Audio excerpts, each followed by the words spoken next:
Positive Day Delivers, this is Dr. GGD Suma from I Can Change Project. Magandang hating gabi sa lahat ng delivers natin. And sa first time po tayo mapanood sa YouTube channel, thank you very much. Please subscribe, click mo na po yung Dr. GGD Suma. Alright, so Wednesday night ngayon at katatapos lang natin ang mga maraming bagay. Kanina nag-coach tayo sa Robinsons, Pampanga. Maraming salamat kay Ma'am Jessa. Hi Ma'am Jessa.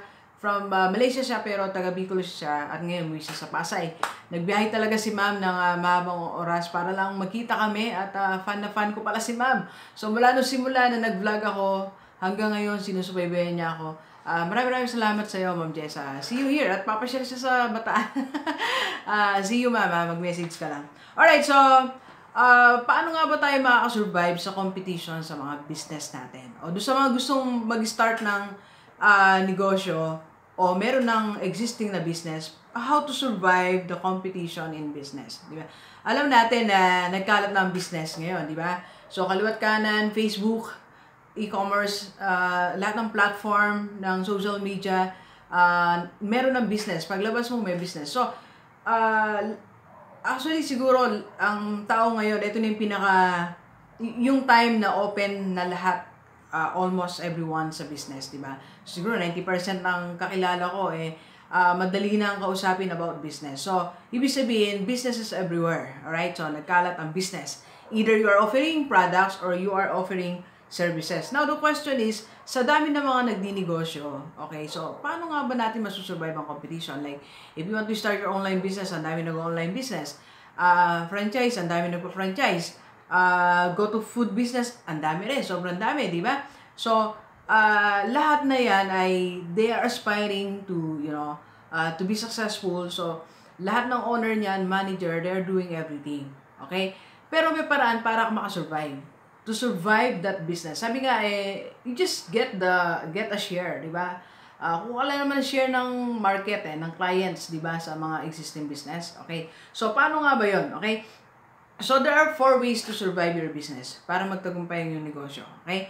So, para sumabay ka man lang sa trend, di ba? Sumabay ka sa competition na hindi ka naman maiwan masyado, di ba? Kung 10 ang tindahan sa barangay nyo, hindi naman ikaw yung nauhuli. Di ba? Kung 200,000 ang nasa Shopify, okay? So, na seller, hindi ka nakaka-survive ka naman. So, how to survive the competition in business? Kung meron kang negosyo sa mall, okay, so kung 100, 200 stall yan, so paano ka makasurvive yan? Alright, so number 1, target specific niche. Alright, so target specific niche. Dapat or specific clients, dapat ang client mo malinaw sa'yo. Malinaw kung sino ang bibili sa'yo. Malinaw kung sino ang kukuha o mag-hire sa'yo to hire your services. Like for example, ang aking GDS Corporate Training, I'm offering seminar and coaching. Alright? So, ano ba yung needs ko? Sino ba yung needs ko? Malinaw na malinaw sa akin yan. Sa coaching, number 1 na needs ko dyan, mga OFW. Alright? Second, ang mga merong business. Okay? And third, yung gusto magsimula ng negosyo. Okay? Small business lang yan. Hindi naman yung mga super big business. Okay? So, malinaw sa akin yan. So, that's why, every time I market, every time I post invitation, poster, video, klaro. Okay? So, tumbok ko agad ang clients ko. Alam ko kung sino yung ang sineserve ko ng aking services. So, alam ko kung sino yung mag-hire sa akin. So, it helps na alam mo yan para yung product mo, yung services mo, ay nakatuon, nakafocus sa nature nila. Okay? Kaya pag kung mapapansin nyo po, pagka nag-advertise ako talagang hindi nawawala ang OFW.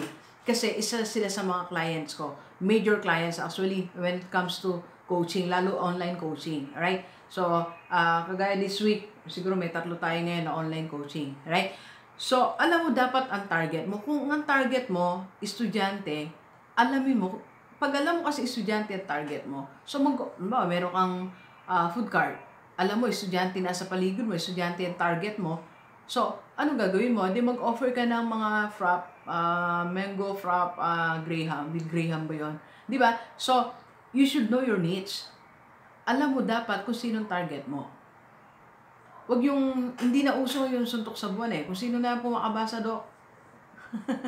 Kung sino lang po makakita, hindi pwede. Di ba? Hindi pwede yun. Like now, ang niche natin ngayon sa seminar natin, mostly private school, at mga city hall, at mga private company. So, hindi na tayo masyadong kinuha ng mga public. Kasi medyo mataas ang ating rate. Okay? So, I'm not changing my rate. Yung professional fee ko, kasi alam ko naman yung target ko, pang private school. Ang fee ko kasi na kinukuha, sinisingil sa mga kumukuha sa akin sa seminar, pang private. Alright? So, alam ko na ang clients ko, 95% private school or private companies. Yun po siya. Okay? Malinaw, linawin ang yung needs. Kung sino ba yung target ng iyong negosyo. Sino ba yung bibili sa negosyo mo? Dapat alam natin. Okay? Second, to survive the competition in business is you offer extra services. Dapat may extra services ka naman. Hindi basta bumili lang. Like in my case, ito po, ito yung coaching notebook ko. So, nakalagay dito, meron akong follow-up for free na. Di ba? Alam mo, nagpa-coach ka sa akin. Ito, meron akong mga pinakita kanina kaya Ma'am Diasa dito eh. Like, ito, follow-up, yan. So, August 2019, pa-follow up natin yan. So, ito, nakasulat dito. Extra services. Then, kung tutusin po, after ko mag-coach, tapos na yung usap namin, wala na. Pero, they can still ask questions sa akin, Anli. Kahit kailan, hanggang buhay ako, buhay sila, pwede kami mag-communicate. Hindi ko tinatapos. Busy ako, pero I'm answering questions. Kung meron kang taong, kung i-define mo yung busy, siguro isa ako sa definition ng busy person. Imagine, ano oras na po? 10:34. Mamaya, magsasagot pa tayo ng mga tanong, di ba? So, provide extra services. I want to answer kahit tapos ng coaching ko sa kanila. What are your services? Di ba? What are your services? What other services are you giving? Ako, nagdi-disappoint sa mga minsan, binibilang ko mga store. Hingi ka lang ng extra paper bag, extra plastic, may bayad pa. Minsan nga, I asked the manager, sabi ko, ba't ko ba may bayad? I paid for this. Sa dami ng binili ko, babayad pa akong extra na paper bag. Di ba? Asan ang extra services? Di ba? Pag nag-park ka, pag kumain sa restaurant nila, bahala ka na mag-reverse, bahala ka na. Pero I admire yung mga, may mga restaurant na talagang ginagayad ka, like Bineri Dinalupian and Bineri Urani. Napakaganda ng services nila. Pag nag-park ka, lalo sa DLPhan, pag park pa lang may mag-guide na sa'yo. Pag natanaw ka lumiko sa restaurant nila, talaga namang si kuya may flashlight pa siyang malaki. Ready. Tapos pagka, tapos na kumain, inaabang ka talaga ni kuya. Kahit hanggang sa makarating ka ng bahay. Hindi naman. Hanggang sa makaliko ka mapayapa with flashlight. Extra services. Survive the competition in business with extra services. Ano extra services na nabigay mo na ba? Meron ka bang negosyo? Nagbigay ka na ba ng extra services? Di ba? Nag-greet ba ang mga staff mo? Di ba? Bumati man lang ba sila? Di ba? Nag-hi man lang ba sila sa mga customer? O meron man lang area na pwede mag-picture yung mga yung mga clients nyo? Meron ako isang napuntahan sa Abukay, Abuelos. Hi, Abuelos Restaurant. Thank you, Mama. Napakabait nila, Ma'am, yung owner. Alam nyo, pagpasok nyo, meron ng area for selfie. Extra service nyo. Kasi alam niya, lahat ng tao magpipicture eh. Di ba? So, nagpagawa talaga siya ng wall for selfie, for picture taking. What are your extra services? Are you offering extra services sa iyong mga clients? Di ba? Nagpa-follow up ka ba? Di ba? So, you do it kung hindi pa nagagawa. Okay? And, number 3, to survive the competition in business. Of course, don't forget this. You should appear as a solution. Sa lahat ng mga negosyo, dapat you offer solution. Or, pasensya na po sa aso, hindi ko na ito makate.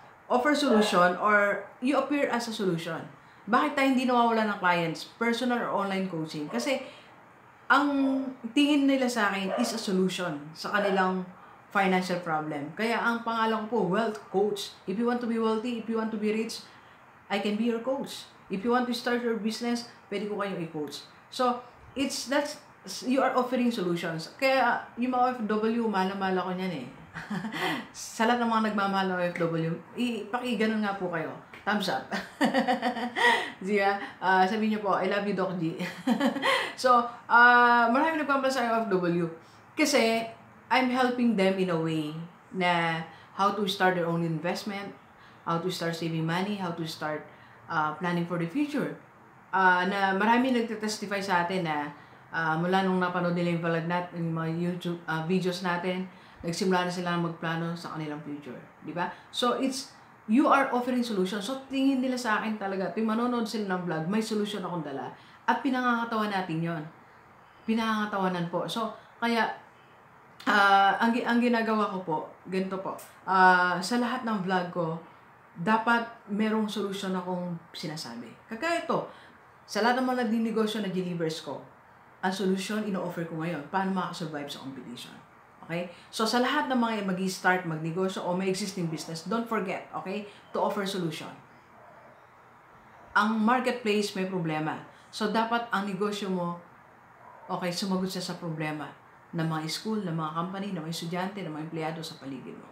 Alright? So, kung hindi mo pa nagagawa ang tatlong ito, target your specific audience, offer extra services, or offer a solution, start doing this para makasurvive ka sa competition. Okay? So, if you have other questions, pwede mo kong i-message para ma-coach kita. 0939-525-4311. May Viber na rin po tayo. And FB account, Gigi Sunga, and FB page, Dr. Gigi Sunga, para makausap ko po kayo. And if you want to advertise your business, pwede nyo rin po akong tawagan. Alright, so thank you very much, Delivers. Enjoy the rest of the day. And let's go, let's go.